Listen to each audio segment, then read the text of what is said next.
Hello everyone, welcome back to our channel future study.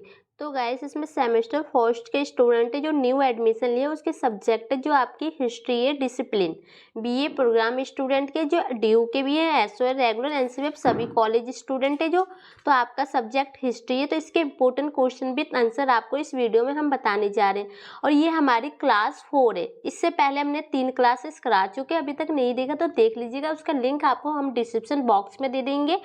काफ़ी ज़्यादा important है आप सभी के लिए क्लासेस। तो टोटल 4 वीडियो में आपकी क्लासेस हमने कंप्लीट करा दी है यूनिट सेकंड की। ठीक है, तो यूनिट सेकंड से कोई सा भी क्वेश्चन आता है ना, तो इन 4 वीडियो को देखने के बाद कंप्लीट हो जाएगी आपकी यूनिट सेकंड। आप अच्छे से लिख सकते हैं और यहाँ पर हम अच्छे पॉइंट बताते हैं। तो इस वीडियो में जो हमारा क्वेश्चन है, भारत के जो प्रमुख पूर्ण का जो भारत के पूर्ण पाषाणकालीन संस्कृति के बारे में इसमें हम बताएंगे। और इससे पहले वीडियो में हमने मध्यमकालीन संस्कृति बताई है, उत्तर भी बता दिए, धातु युगीन भी बता चुके हैं और नम पाषाण संस्कृति होता है वो भी हमने बता चुके हैं। तो हमारा लास्ट टॉपिक है ये इस यूनिट का। तो देखिए आंसर आपको बताते हैं। ये सब जो भी क्वेश्चन ऊपर जा रही है ये सब हमने आपको पहले करा चुके हैं क्लास 1 से 3rd में, तो आप देख लीजिएगा। तो इस वीडियो में हमारी जो टॉपिक होने वाली है, हमारा टॉपिक ये है। तो आपके सामने ये क्वेश्चन आपके दिख रहा है, जो भारत की पूर्ण पाषाणकालीन संस्कृति की जो विशेषताएं आपको बतानी है। तो इस क्वेश्चन का आंसर इस वीडियो में आपको कंप्लीट मिलने वाला है। तो चलिए स्टार्ट करते हैं। तो हमने आपको क्वेश्चन तो बता दिया कि आपका क्वेश्चन क्या है। चलिए अब हम आपको आंसर बताते हैं। तो आंसर आपको किस टाइप से लिखना है, तो ये ब्लैक कलर की हेडिंग दी है, जैसे जीवन प्रणाली, इस टाइप से हेडिंग देके और एक्सप्लेन करना है। ठीक है, तो देखिए आंसर, पूर्ण पाषाण काल में मानव जीवन बाबत था, उसे सभ्यता का कोई ज्ञान ना था, जीवन पूर्णतः प्रकृति के आश्रय पर निर्भर था। तो जो पूर्ण पाषाण काल में जो मानव का जीवन क्या था, तो बाबा था और उसने कोई भी सभ्यता का ज्ञान नहीं था और वो पूरी तरह से किस पर निर्भर थे, प्रकृति पर निर्भर होते थे। कतिपय परिणामों से पता चलता है कि अभी मनुष्य को अग्नि की उपयोगिता का ज्ञान नहीं हुआ था, जो कुछ भी आहार मिलता था उसे वो कच्चा खाता था। तो कुछ ऐसे जो अनुमान मिल लगे हैं ना, कि जिससे हमें ये पता चल रहा है कि जो मनुष्य है उसे अग्नि का कोई भी ज्ञान नहीं हुआ था और जो भी वो खाने की चीज़ें होती ना उसे कच्चा ही चबा के खाते थे। अतः जो किसी क्रम से अन्न विज्ञान होने के कारण मनुष्य स्वयं उत्पन्न होने वाले कंदमूल आदि का भरण करता था, आखेट मुख्य उद्योग था। और जो उनके खाने की चीज में जो मुख्य उद्योग क्या होते थे, आखेट होते थे। इसके द्वारा वो जंगली जानवरों का शिकार करता था और जंगली जानवरों को जो शिकार करके वो खाते पीते थे। कई स्थानों पर मनुष्य तथा पशुओं के अष्टपंजर साथ साथ मिलते हैं, जिसके आधार पर यह अनुमान लगाया जा सकता है कि मानव तथा पशु के बीच संबंध तो स्थापित हो चुका था, परंतु अभी मनुष्य को पशु पालन की विधि का ज्ञान ना था। तो जो कुछ अस्तित्व मिले, कुछ पंजों के जो निशान मिलते हैं ना, इससे अनुमान ये लगाया जा रहा है कि जो उस टाइम में ना जो मनुष्य और पशु के बीच जो संबंध स्थापित होना शुरू हो गए थे, लेकिन दोनों की जो उपयोगिता का ज्ञान नहीं था, पशुपालन उस टाइम नहीं शुरू हुआ था। और जो आपका नेक्स्ट पॉइंट है निवास स्थान, मतलब कि जो मनुष्य है उस टाइम के जो उनको अपनी सुरक्षा महसूस हुई, तो उनके लिए कि उनको एक सुरक्षित जगह चाहिए जहाँ पर वो अपना जीवन यापन सुरक्षित तरीके से कर सके। इस पॉइंट का मतलब है निवास स्थान को आवश्यक का प्रमुख आधार या उद्देश्य आत्मरक्षा से संबंधित रहा है।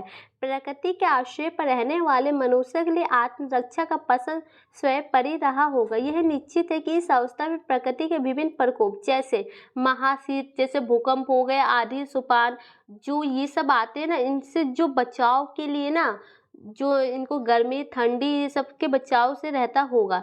साथ ही उसे अनेक हिंसक पशु तथा अन्य हिंसक प्रवृत्ति वाले मनुष्यों से सदा भय रहता होगा। तो वो सब उनको भय महसूस हुआ, उनकी अपनी सुरक्षा की बात आई उनके ऊपर, तो उन्होंने स्थान बनाने की सोची। आत्मरक्षा के स्वयं परी भावना से प्रेरित होकर उसने विश्राम आदि के लिए जब किसी निवास की कल्पना होगी तो उसे वृक्ष, कदाव तथा नदियों के कगारों को ही सुरक्षित पाया।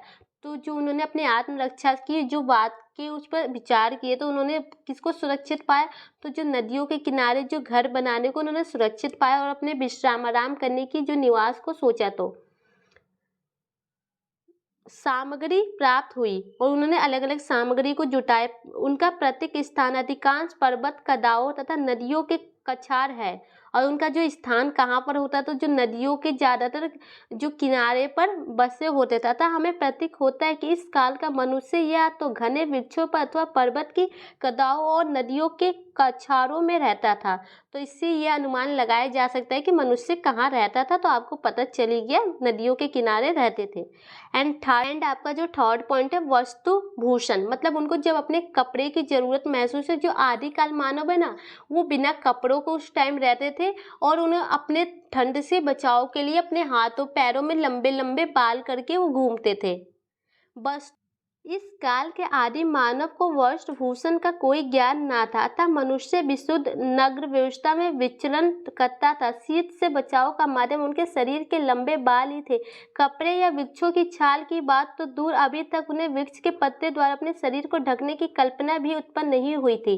तो आपको पता चल गया उस टाइम के जो मनुष्य कैसे रहते थे। आदि मानव बिना कपड़े के नंगे रहते थे और उन्हें कोई भी ज्ञान नहीं प्राप्त था उन्हें कपड़े पहनने के पत्तों से ढकने का। एंड आपका जो 4 पॉइंट है जीविकोपार्जन, मतलब अपने भोजन की आवश्यकता जब उन्हें महसूस है अपने जीवन के लिए। हम पहले ही कह चुके हैं कि अभी तक मनुष्य को किसी क्रम तथा पशुपालन का ज्ञान नहीं हुआ था, अतः इसकी खाद्य सामग्री भी सीमित था तथा उसमें विभिन्नता का पूर्णतः अभाव था।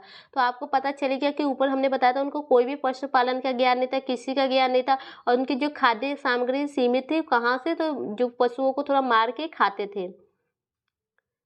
आखिर की जीविक प्रजनन का माध्यम था, उससे कई लाभ होते थे। पहला तो वन पशु से छुटकारा मिल जाता था, दूसरे मरे हुए जानवरों के मांस का भोजन तथा तीसरा उनकी हड्डियों से नुकीले हथियार प्राप्त हो जाते थे। आखिर द्वारा पर्याप्त मनोरंजन तथा शारीरिक क्षमता भी प्राप्त हो जाती थी। तो जो आखिर थे ना, उनसे उनको काफ़ी ज़्यादा जो लाभ हुए, एक तो पहला खाने पीने में उनकी जो शारीरिक मनोरंजन भी होती थी, और जो पशुओं से बचाव के लिए हथियार भी बनाए जा सकते थे उनकी हड्डियों से, और जानवरों को मार के वो अपना भोजन भी कर सकते थे। आपका जो 6 पॉइंट है नेक्स्ट, सामाजिक दशा, कि जो उनका सामाजिक जीवन था किस प्रकार था। पूर्ण पाषाण कालीन सामाजिक जीवन सरल सदा तथा साधन था, पूर्णतः प्रकृति पर निर्भर करने के कारण आवश्यकताएं सीमित थी। तो उनकी जो एकदम सीधी सादी जो जिंदगी थी, और वो पूरी तरह से जो प्रकृति पर निर्भर होते थे। आर्थिक मुख्य उद्योग होने तथा किसी अहम अग्नि से अभिन्नता के कारण मनुष्य प्राय अलग अलग रहता था। सहयोगी की अपेक्षा ही संगठित जीवन को प्रेरणा दे सकती है। इस काल में मनुष्य को स्वयं मनुष्य से ही भय था। तो इस समय में जो स्वयं मनुष्य से ही भय था, उनसे ही उनको नुकसान महसूस होता था। अतः आदि मानव का सामाजिक जीवन बहुत ही प्रारंभिक अवस्था में था। निर्बल या छोटे जानवर का शिकार करना तो सरल था तथा यह काम एक व्यक्ति भी कर सकता था, परंतु जब किसी विशाल जंतु से सामना होता होगा तो संभव कई मनुष्य उसमें सहयोग करते होंगे। तो उस काल में उनके जीवन के लिए जो पशुओं पर निर्भर होते थे, एक छोटा पशु होगा तो उसे एक व्यक्ति स्वयं उसे मार के अपना भोजन सहयोग कर सकता है, अपना भोजन प्राप्त कर सकता है। अगर मान लीजिए उनके सामने एक बड़ा पशु आ जाता तो उनको सहयोग की जरूरत होती है, उसमें कम से कम 4 से 5 व्यक्ति मिलकर उस पशु को अपने काबू में कर सकते हैं। यहीं से समूह में रहने वाले सामूहिक रूप से कार्य करने की भावना ने जन्म लिया, और इससे क्या हुआ कि समूह में रहना उन्होंने सीखा और इसके सामूहिक रूप से जो भावना है जन्म लिया। अब वो दूर दूर पेड़ों या कदाओं में रहने की अपेक्षा आसपास 2 या 3 के समूह में रहने लगे। पहले वो अकेले रहते थे दूर दूर, अब उन्होंने एक साथ रहने, समूह में रहना सीख लिया, आसपास 2-3 घर बनाना सीख लिया। पहले ये नग्न व्यवस्था में रहते थे, पहले वो बिना कपड़ों के रहते थे, परंतु समूह में रहने के कारण उनमें लज्जा जैसी भावना का जन्म हुआ, अतः वह वृक्ष की छाल, पत्ते या पशुओं की खाल से शरीर ढकने लगे। और जब उन्होंने समूह में रहना, ग्रुप में रहना सीख लिया तो उन्हें अपनी शर्म महसूस होने लगी, तो उन्होंने कपड़े पहनने के तरीके आजमाने लगे। मनुष्य की प्रकृति वंशवृद्धि अथवा अपनी संख्या में वृद्धि करना, समूह में रहकर उससे सम्मिलित रूप से आखिर करने के महत्व को समझता तथा प्राप्त सामग्री को बांटकर खाना प्रारंभ किया। सामूहिक रूप से कार्य, संपदा तथा उदार पूर्ति आदि मानव की प्रथम सामाजिक दशा थी। तो जो समूह में रहकर उन्होंने बहुत कुछ सीखा, अपने खाने पीने का बंटवारा करना भी सीख लिया था और कपड़े पहनना भी सीख लिया था शर्म के मारे। तो ये सब इसके पॉइंट थे कुछ। एंड नेक्स्ट पॉइंट आपका धार्मिक दशा, मतलब जो पूजा पाठ होती है वो किस टाइप से वहाँ पर थी। इस विषय में कोई ऐतिहासिक सामग्री या परिणाम अभी तक अपर्याप्त है जिसके आधार पर हम पुनर्पाषाण कालीन मनुष्य की धार्मिक आस्थाओं एवं विश्वासों का अनुमान लगा सकें। विश्वास, प्रेम, हिंसा जैसी भावनाएं अभी तक आजन्मनी थी। मनुष्य पूर्ण रूप से स्वावलंबित था तथा उसके समस्त कार्य स्वयं उसकी क्षमता पर निर्भर था। प्रकृति की लीलाओं में हुए चमत्कार आवश्यक दिखता था, परंतु इस लीला के पीछे कौन है ये प्रश्न उसके मस्तिष्क में नहीं उपजा था। अतः पुनर्पाषाण मनुष्य में धार्मिक विश्वास का जन्म नहीं हुआ था। हमें अभी तक उस काल की कोई मृतक सामग्री प्राप्त नहीं हुई, अतः प्रतीत होता है कि स्वयं को ऐसे ही छोड़ दिया जाता था। संक्षेप में कहा जाए कि दैनिक जीवन की कठोरता से पुनर्पाषाण युगनी है।